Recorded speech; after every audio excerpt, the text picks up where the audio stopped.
Hello everyone, welcome to Sentence Diagramming 101. This video is about Chapter 8, which covers all the other stuff, all the things that we have not talked about yet in the book. And this is about Part A of that other stuff, which is questions. So this section is basically questions, commands, expletives, and then poetic structure, where we play with the language. So a lot of times people will ask, well, with diagramming, how do you deal with a question? It's weird, what's the subject? Questions work the same way as every other sentence. If you take a minute and you say, will they survive?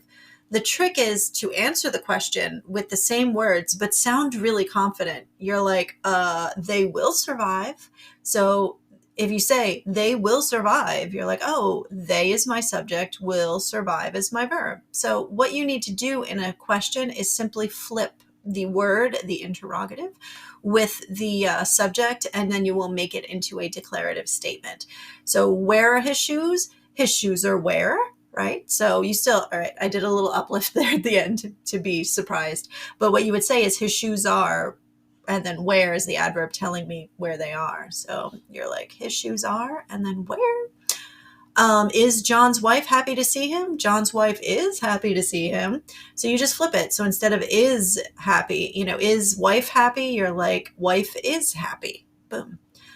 Do Holly and John resolve their differences? Holly and John do resolve their differences. We're so positive about Die Hard here. Who plays John McClane? Wait, well, this one you don't change. You're like, who plays John McClane? Instead of, who being the question, who is the person here? So you're like, oh, all right. Who is just the subject. If it wasn't the subject, it would be whom, right? So this is where having correct sentences to diagram is your friend.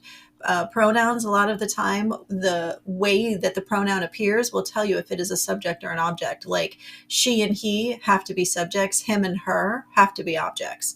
So as long as your sentence is grammatically correct, it should be easier to figure out where the words go because they can't go anywhere else.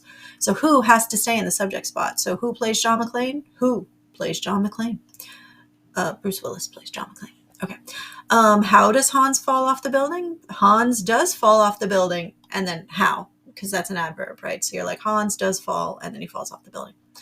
When does Die Hard happen? Die Hard does happen. When? Because when's an adverb. So you pull out the adverb, and then you just take the rest of the words and make it a sentence. So Die Hard does happen. Why isn't John McClane wearing shoes? John McClane isn't wearing shoes. Why?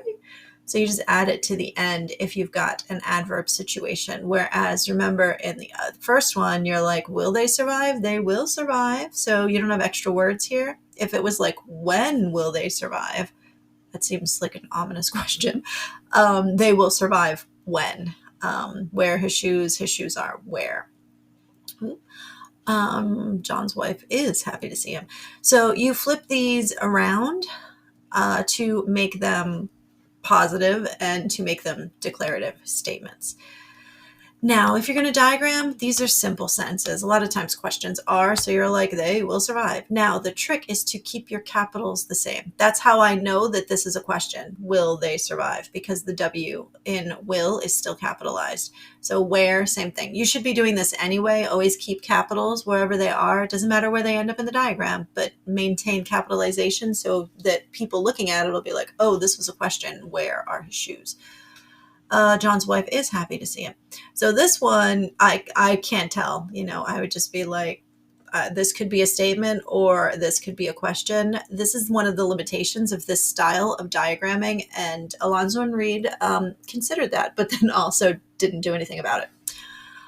Holly and John do resolve their differences. Look, we're so happy about this. And then who plays John McClane? Well, they resolve it for like 5 seconds, and then by the second movie, they're already in a fight again. But who plays John McClane? Same thing, same sentence. Hans does fall off the building, and then Die Hard does happen. When? And then John McClane is wearing shoes. Why? And then and pretty much, yeah. So yeah, Bruce Willis wax. That's the wax museum, in case you were wondering, at Madame Tussauds. Because we can't use actual photos. We can use photos of other things representing the people. But when you're diagramming, just rearrange to make it a statement, and don't forget about your adverbs. So it's time to practice with exercise 8A.